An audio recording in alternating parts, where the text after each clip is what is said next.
This evening we are giving you the last of the particular class series we've been working on together, Qabalistic Attainment on the Tree of Life, a very condensed bird's eye point of view of certain esoteric elements dealing with spiritual psychology, incidentally, in case you didn't know it, that have to do with attaining our higher states of consciousness and control. Now, on this, the last night of the series, we are going to try to integrate some of the ideas we've been carrying to try to see a whole picture from the little bits.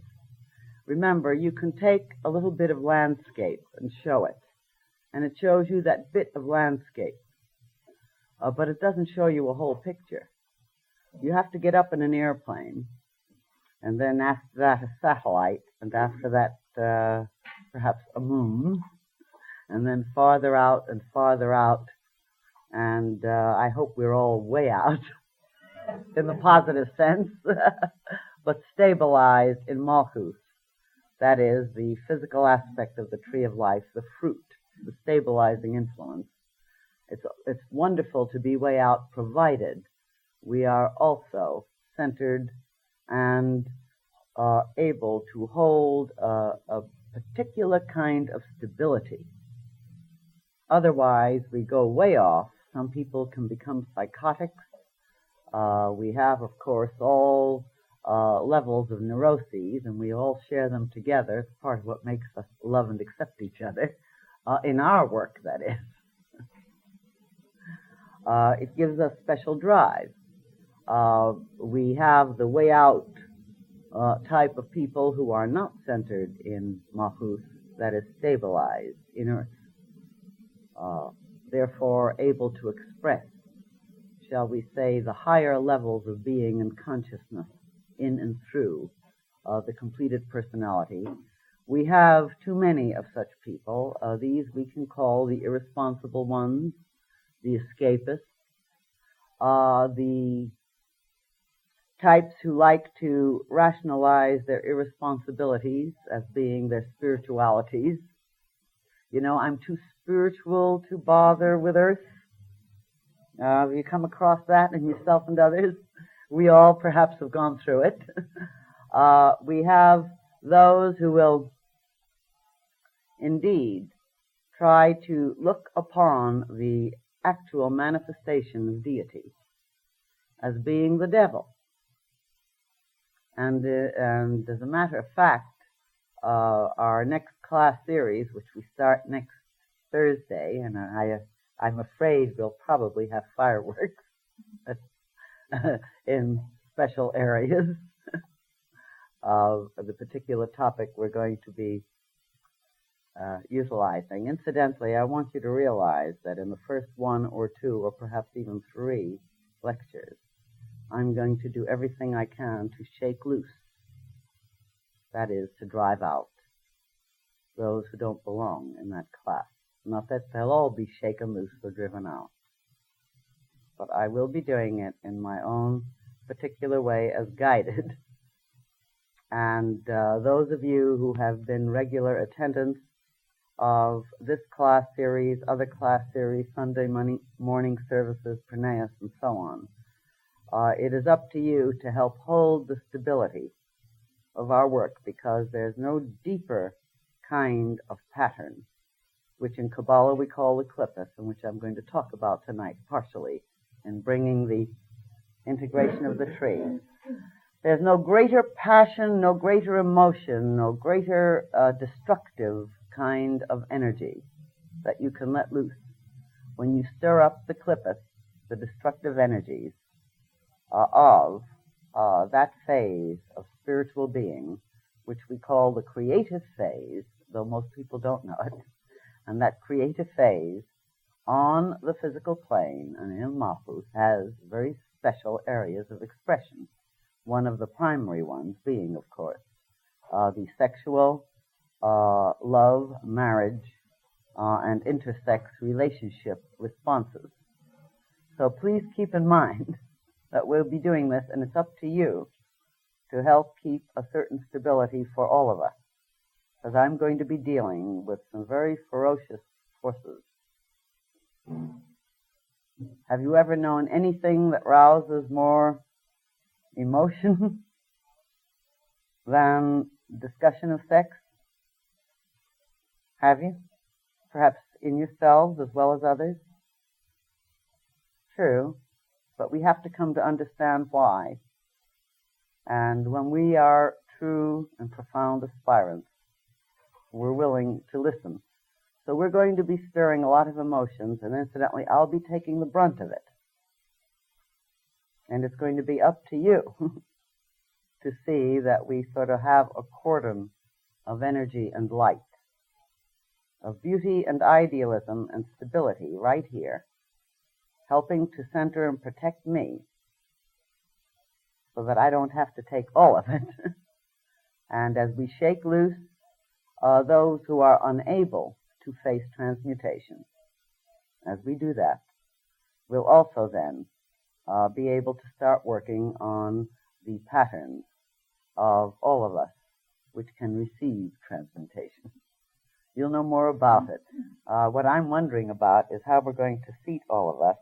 I think that those of you who aren't too particular about your backs and so on might try sitting on the steps. I have an idea that for the first 2 classes or 3, we'll have an overflow of the hall until we shake loose.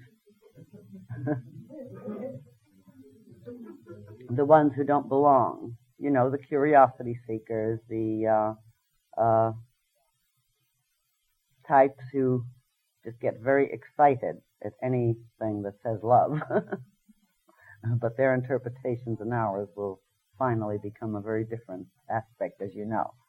Now then, this has to do with winding up our previous class, but as I thought I'd better mention, I'm going to be requiring your help more than at any time. I require it all the time, incidentally.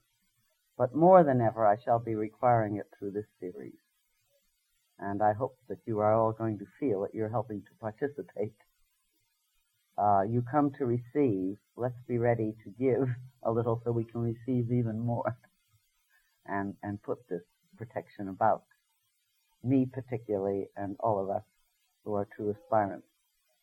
Now, the Qliphoth in Kabbalah are called the shells of the dead. This is a very interesting term, shells of the dead. And the Qliphoth are said to reside below Malkuth.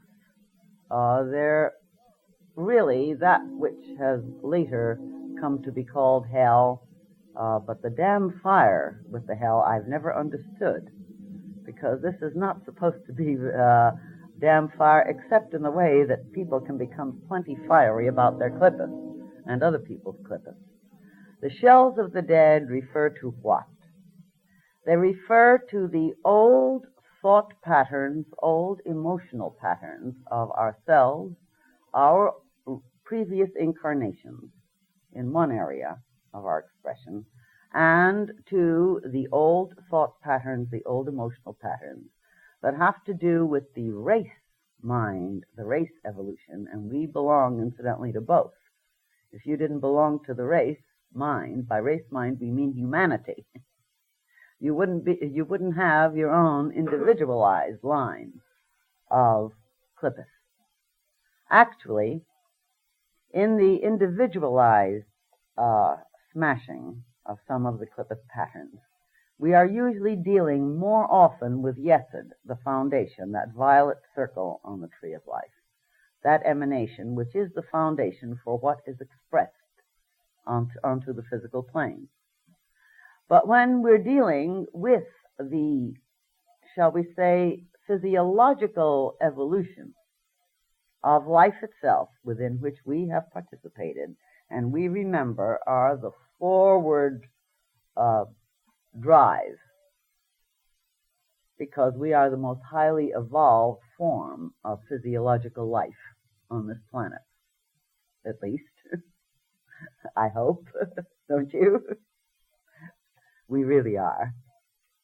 But where we are dealing then with mass mind levels, that have to do with the physiological aspects, that is, the genetic aspects, therefore, of our beings. We are dealing with that which is an overflow from the physical plane in the outflow from deity, right on down through the tree, as I've tried to show it to you. And remember always, from each outflow, beginning with the one, the indivisible, right on through the whole series of 10, we always have that which has been an overabundance, an overflow. We always have that, which forces into a compressed state, just like you put your finger on a hose and you get a stronger power with the water. I think that's the way it goes. It's because you're compressing it that you get more power.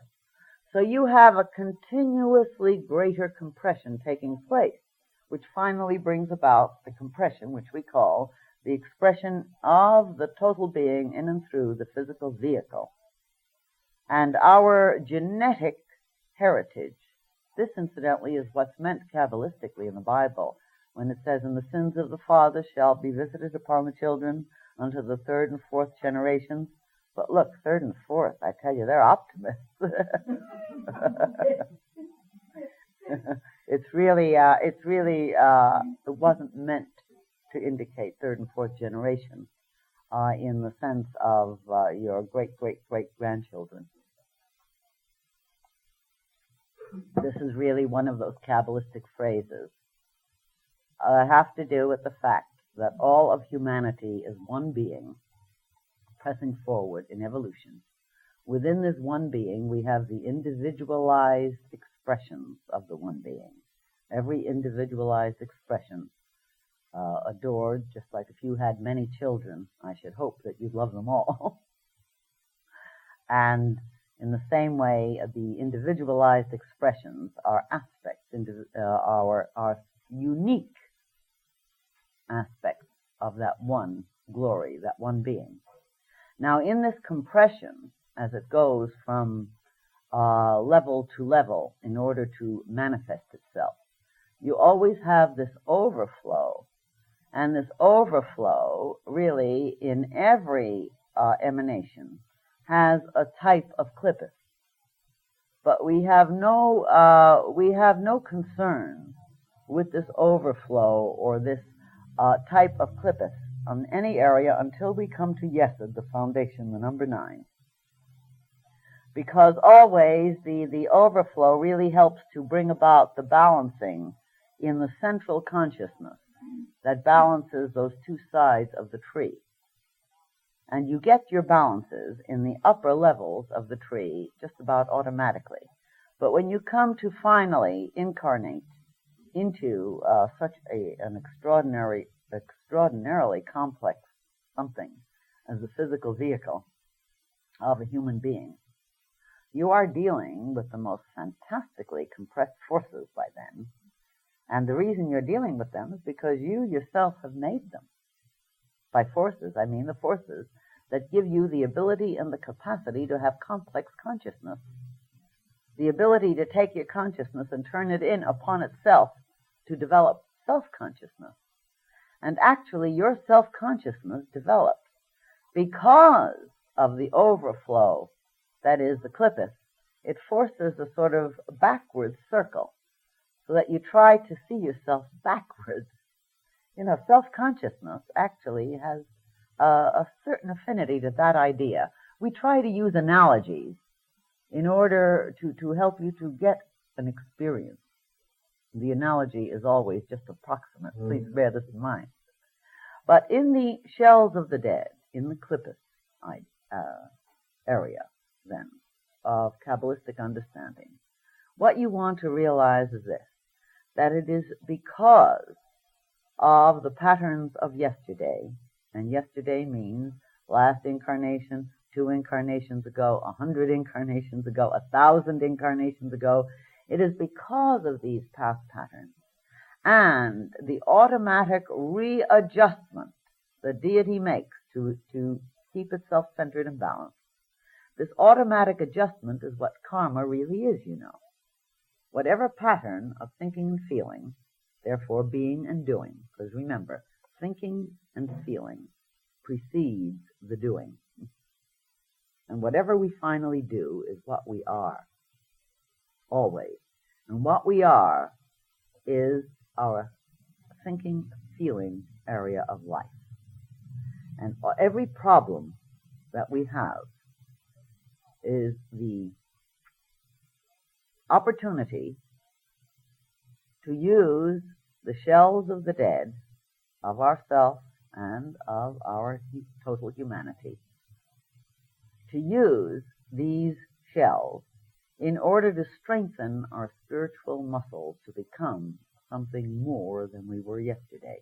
And if we don't do it now, we'll have to do it tomorrow because it keeps returning to us, you see. I tell you, darlings, we're trapped. There's no way to go except forward into evolution. Once you achieve a certain level of self-consciousness and a certain aspiration, that personality has already then become something much too complex and precious. And that soul has taken hold much too firmly so that our Qliphoth, our problems, our unhappinesses, our frustrations, these are really our privileges. These are the things that we use, like people use dumbbells to make muscles with, you know, up and down, up and down. These are what we use to strengthen our individuality so they can withstand any and every kind of force. And so little by little, we overcome Satan, the Qliphoth, the hell. The hells that we have made and which we had to make, remember, which we had to make. Because how can you evolve unless you have or develop an individuality with spiritual muscles, that is, the strength of selfhood within the oneself, unless you have something to work at, to exercise with. And so the exercise of our mental emotional nature takes place through the overflow, or what is called the Qliphoth. All our sorrows, all our miseries, these are the patterns of thinking, feeling of our past, both singly and as a unit of wholeness. And we have karmas within karmas. You know, you have a family karma. Isn't that awful? You have a national karma, an international karma. You have various kinds of race karmas that intermingle to become a total karma of all humanity. We're all one. And we have all these wonderful things to overcome, that is, these wonderful exercise machines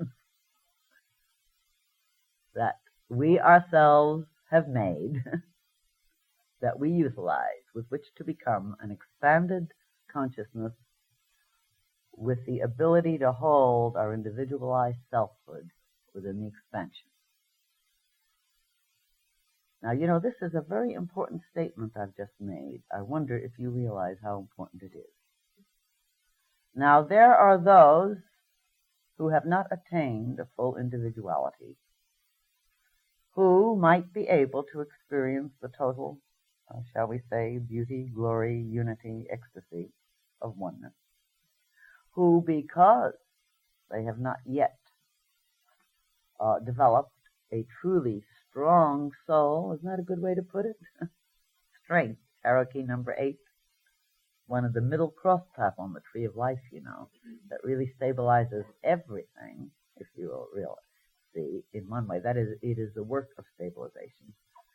It is this strength of soul that has to be developed in order to maintain and retain the individuality, instead of, shall we say, melting like a dewdrop into a shiny sea, as our Hindu brethren tell us. There are some who can experience the shiny sea as a dewdrop, but they're not going to melt into it. They're going to participate in all ways with every aspect of the shiny sea. But they will continue to be the dewdrops, which have special properties, specialized properties, individualized, unique. And when I say unique, remember, as I've told you so often, It is the difference between us when we look at a sky. Now, every one of us, I hope, loves to look at God's creation, the sky, the tree, the flower, the bird, the creature. Ourselves, or are you going to exclude yourself from God's creation? Get rid of that Qliphoth. That's one we can't afford anymore. It was all right once. We've outgrown. So that's what we mean by the shell of the dead. We have to outgrow patterns of yesterday continuously. And the shells of the dead, then, has to do a lot with what Jesus had in mind, really, rather than the way people have interpreted it sometimes. Let the dead bury the dead. That which served us yesterday is something we should outgrow today.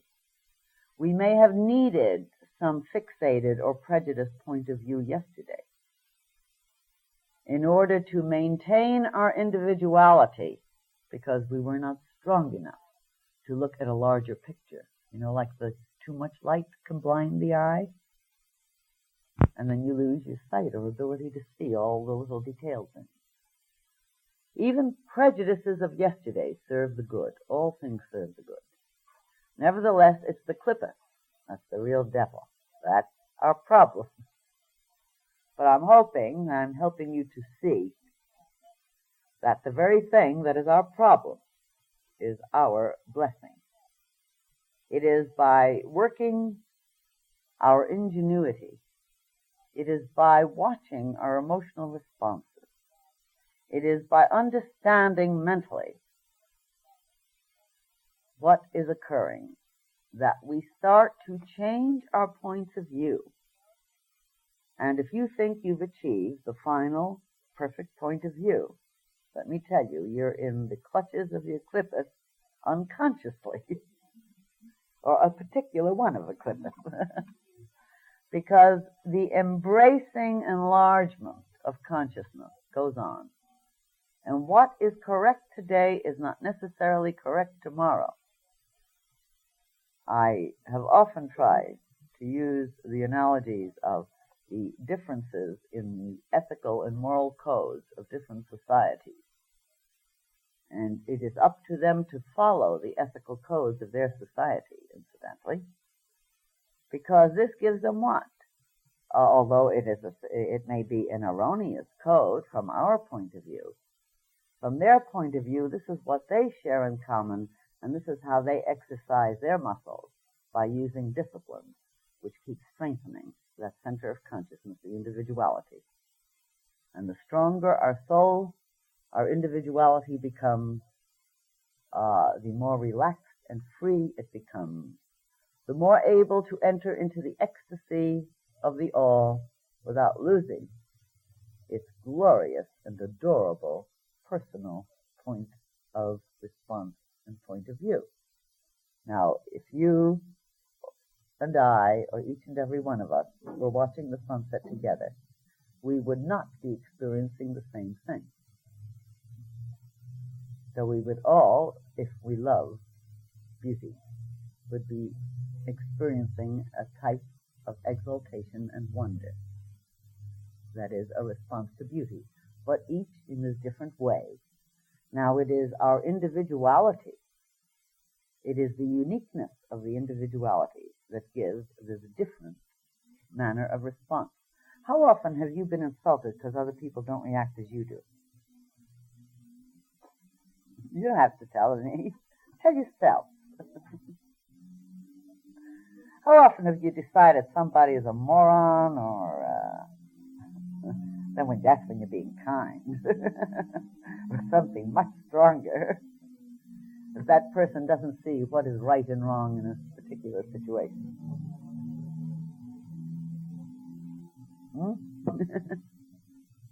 Our Qliphoth. Because there are so many points of view. In one way, they all gather themselves together, of course. Those who truly aspire, as certainly we do, or we wouldn't be here together. Those who are truly reaching for the higher self in union with the one being, the one life, are open and willing to look into their own hearts and souls and give the little chuckle that we all gave. In other words, we stop taking our Qliphoth quite so seriously. Alan Watts is quite delightful in his way of putting it in a recent book that I've been sharing with our beloved Reverend Harry P. Case. But this is the essence of it. That's why Tarot Key number 15, which is one of the paths that leads to Christ consciousness. There are several, and you have to take them all, by the way. Does that upset you? What's the matter? Don't you like adventure? Aren't you that certain of your individuality? You can afford adventure. Your soul should be strong enough by now. It can afford it. And it is the adventure of expansion of life and of consciousness that, and the devil, Tarot Key number 15, is one of the paths, and remember, it's one of the meanings of its Hebrew letters is mirth. Mirth. And not until we can chuckle at the personality levels below that true ego seated in our heart. Not until we can chuckle. Not that we chuckle all the time, we naturally take it seriously. Let me tell you, if you heard the kind of, I almost use a naughty word, if you heard the H-E-L-L that I raise sometimes, when I am taking some problem a little too seriously, it would make you wonder whether I'm fit to be a provocateur general.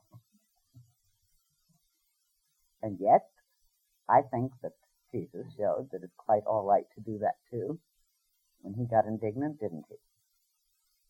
He got indignant enough. And I think we all need to understand and realize that if we can chuckle at the nonsense that we have picked up through the incarnations and millennia, both personally and as a group, we are going to be then in a better position to objectify our consciousness in such a way, that is a portion of it, so that we can take these Qliphoths, these patterns that pull and drag and make us miserable and make us hate, give us intolerance, drive us into fears, all of the very unproductive levels, though they're productive eventually, let's say temporarily productive levels, we would see then that we could take these various attitudes if we could chuckle more at our patterns as we watch the personality cut up in its various ways it does, and we would be able to dissolve the energies. In fact, this is what we do here all the time, in temple. In all phases of our work, the lessons you receive at home give you your day-by-day disciplines and exercises, one thing. But it is the idea is to dissolve the shells of the dead, the energy tied up in these shells, and then to utilize it for another thrust into the expansion of consciousness, which at the same time contracts into that much greater strength for the soul, that much more uniqueness of individuality, therefore that much more preciousness of being. Since after all, let's brag a little bit. God couldn't remotely see a sky and a bird like I see it, like you see it. Now, God couldn't remotely see it through anything or anybody else in that way. That's pretty special. That's very special. In fact, that's so special that I think that we can afford to be a little cocky, but in a different and unique way. In other words, we can afford to say, I have reached the state of evolution where I am as important to God as God is to me. That doesn't mean we're finished, but boy, that's when we can really start going. Once you have faith in your own individuality, you can afford to let go your personality prejudices. Once you have faith in your own individuality, you can afford to let the other person be right, even when you know they're wrong. Once you have faith in your own individuality, you're not going to have to fight for your point of view. Not unless you know you're going to win. That is, by win, I mean supple as a serpent, woo and entice another individual into a more constructive response to life. What have we gained if we've won an argument, intellectually speaking? Inflated a little bit of ego. The strong soul doesn't have to. Why do we need to inflate our ego when we know that God needs our ego just as much as we need God? That in fact we're each a portion of the other, expressing specially. We can then afford to be kind, can't we? We can then afford to be loving. We can afford to chuckle at the childishness of others, including the childishness of ourselves. Once we have faith in our own individuality, in the strength of our souls, to withstand the impact of anything, and we'll get them because we have to have tests along the way. Did you object to the tests in school? Probably. I did too. You still have to have them. And what are the tests? They're just self-imposed. And as we grow outward in expansion and contract inward in strength at the same time of soul, we have to test ourselves to find out how much we can withstand with our spiritual muscles at this time. And from the point of view of our true selfhood, our eternal, unique, individualized selfhood, these tests aren't at all something to screech and rage about. But if you enjoy screeching and raging, like so do, this is one of the Qliphoths that you need to work up enough, you need to get enough of your energy into it so it gets back at you strongly enough and often enough, as you pointed out, these patterns, shells of the dead, until finally you can see it, or you're desperate enough to see that it's time to smash that pattern. You release that energy tied up in that nonsense and start using it for the next part of the growth process. In any case, isn't it wonderful to know you can't be wrong? Because, see, I'm pointing out to you, you can't be wrong. Even when you're wrong, you're right. And even when you're right, you're wrong. What a dilemma.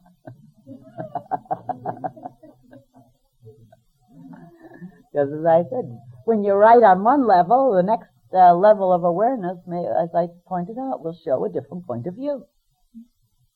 And this is the true spirit of adventure, Taro Ki O the Fool. When you have strength of soul, when you have faith in your own individuality, you're willing to go down into the valley of Taro Ki O the Fool, because you know you're going to get to the next higher top. And though you'll get lost, as we always do in certain situations, there's a certain portion of our being that always knows that no matter how bad things get, they can even get worse.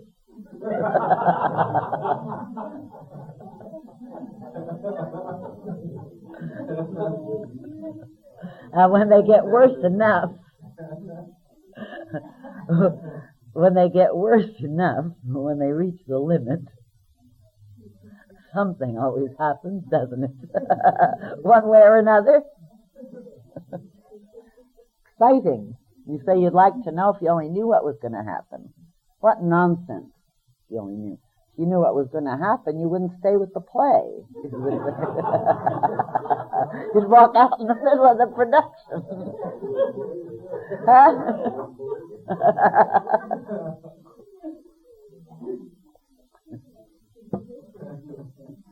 So you see, this is what we're trying to do, show you that we have to laugh and chuckle at our Qliphoth.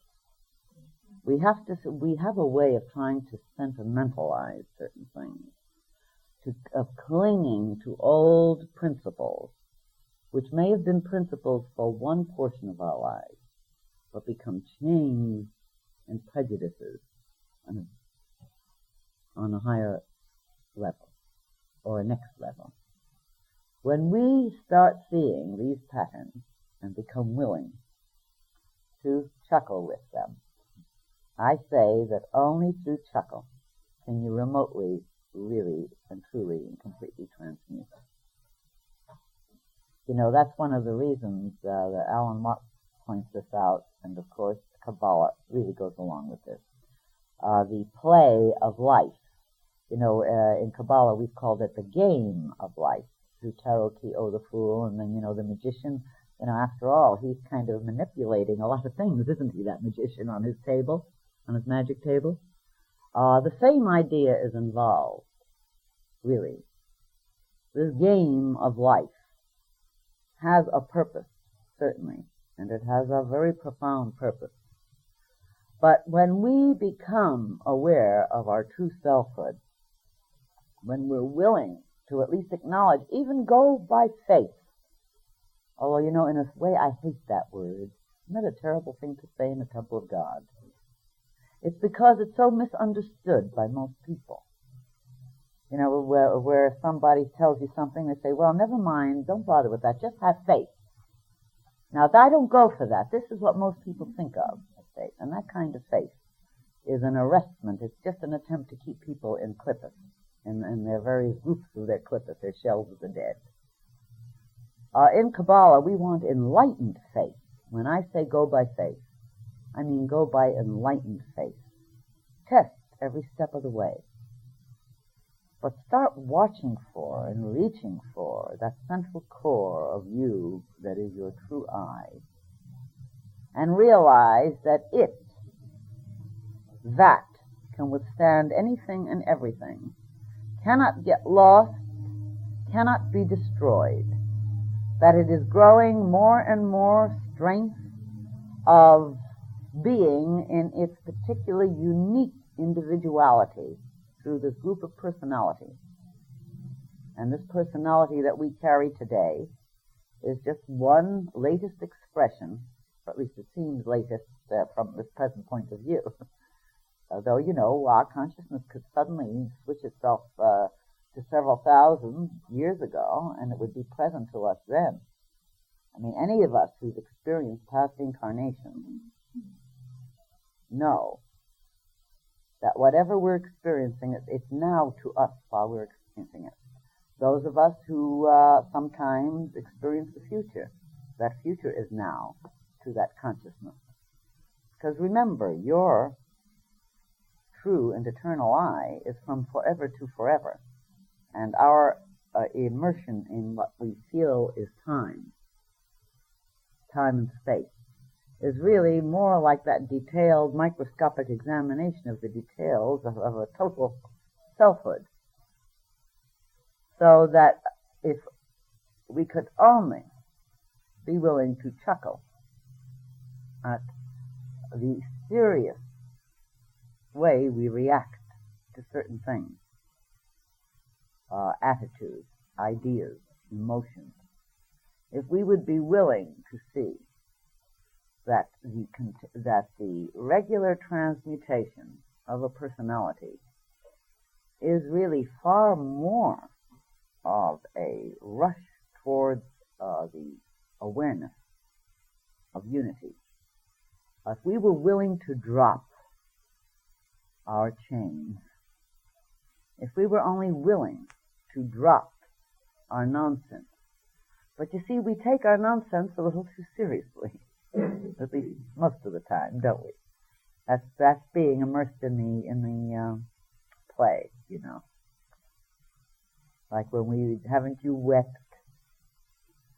at a sad movie? I sure have. You should have seen Dr. Case. He was worse than I've ever been. And it's all right to weep, as long as you know you're weeping at a play. That is, as long as you know that your central core, or central I, is experiencing a certain something because of the return, the karmic return of the old thinking, feeling pattern, which is really the shell of the dead, until we're willing to release the energy into newer and broader vistas of thinking, feeling, being, growing. Now, the whole work of this Tree of Life is aimed at doing just this. The whole work of the Tarot is aimed at doing just this. Every phase of our work, our Sunday morning chant, the Kabbalistic chant, is aimed at doing just this in a very specialized, concentrated way, using that force of every color of the spectrum. You know, that's what we work with, which means that we're using every sign of the zodiac. We're using every planetary force when we are joining together in that Kabbalistic chant. And that gives extra impetus. It gives extra capacity to us. It gives us that extra surge of energy which we usually need to help us smash another little shell of the dead, or another little Qliphoth, or Qliphoth. And every time we smash one, really, we gain more psychic, mental, emotional, spiritual energy, because we've been willing to let the dead bury the dead. We've taken this energy and life force on into our growth, our expansion, and therefore our strengthening also. Now, the prejudices that we hold, which were yesterday's principles, must go. What are they? Each of us has a different field. We each have different ones, don't we? So we give them the same names when we say this is a principle, and then we utter a prejudice. I mean, each of us could say this is the principle of life, and we can make diametrically opposite statements in their meaning, can't we? You can see this in election time, you know. To a Republican, God is only with the Republican way of thinking. And to a Democrat, God is only with the Democratic way of thinking. Incidentally, to a communist, God is only with the communist way of thinking, except they don't believe in God. But they have the same feeling, that right. So they'll call it right. It's their idea of what's right. The point is, you know, we've recently gone through, not so long ago, time flies, doesn't it? Through an election, locally we're entering into another, and we're going to hear some of the most beautiful flame speeches, all aimed at making us hate the other fellow, and showing that I am an angel. Well, actually, I am. Honest. I have a picture to prove it. Real wings, not actual feathers, alas. They made. Oh, yes. Some called it a double pie plate, and I thought this was most unkind. It was tied very charmingly around my chin. Now then, a true aspirant is not out to have the teacher or anyone else hand them liberation on a silver platter, or if you wish, a gold platter. A true aspirant knows that no one can do your growing for you. A true aspirant is out to work the transmuting the personality and learning how to make it fun. And it should be fun. It's only hell as long as we have the Qliphoth that we want to hang on to keep it hell. And we don't have to. But I mean, if we like having a villain within ourselves for a longer portion of the play, you know, that's the people who love the suspense and murder stories. So not till the last page can you get rid of, you know, do you have anything except the villain winning out? Some of us maybe prefer it that way, then we'll keep ourselves miserable a little longer. But I say that for the sake of each other, we've got to start giving each other by first learning to give ourselves, and then how easily we can give it to each other.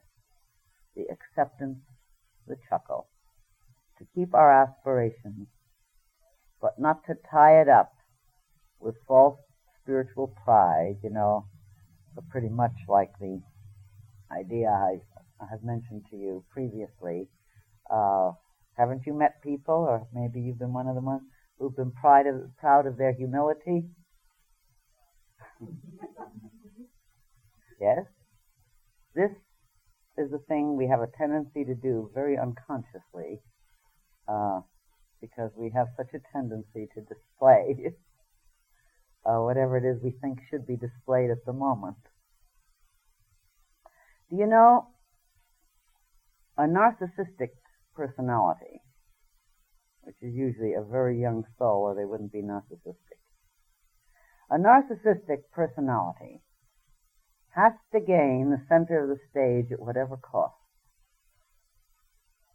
And although there are many types of mental illnesses that are utilized, there are also some who aren't exactly mentally ill to that degree, but they're still narcissistic personalities. They still haven't evolved beyond that need to take the center of the stage. Now, an abnormally sick, by sick, I don't mean where they can be put in a mental institution.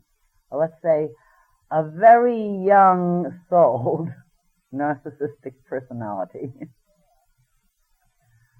is apt to go off into some of the most bizarre behavior in order to make sure that they'll get the center of the stage. For instance, they may get drunk. And when you get drunk, you don't have to be inhibited, and you can blame it on the alcohol. So you can really give a performance. I was just told today of someone who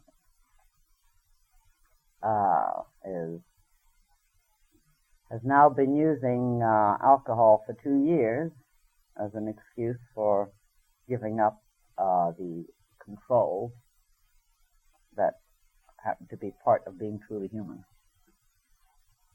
And under the influence of alcohol, had herself the most delightful time. Yes, herself. She got up, she went to a cocktail bar and got hold of a gun, and she shot it up beautifully. I tell you, she sure got the center of the stage. And she was utilizing power. Boy, this is a real marvelous power. She had everyone scared stiff, rightfully. And then finally they got the gun away from her. She was carted off to jail. Then she had the most glorious time being terrified that she'd be locked up. She was still the heroine of her melodrama. Right? Now, how often do we become heroes and heroines of our melodramas that we just make? Well, these melodramas we make with our Qliphoth aspects. We can be the center of the stage in a much more pleasant manner. We don't need bizarre, melodramatic, and destructive behavior.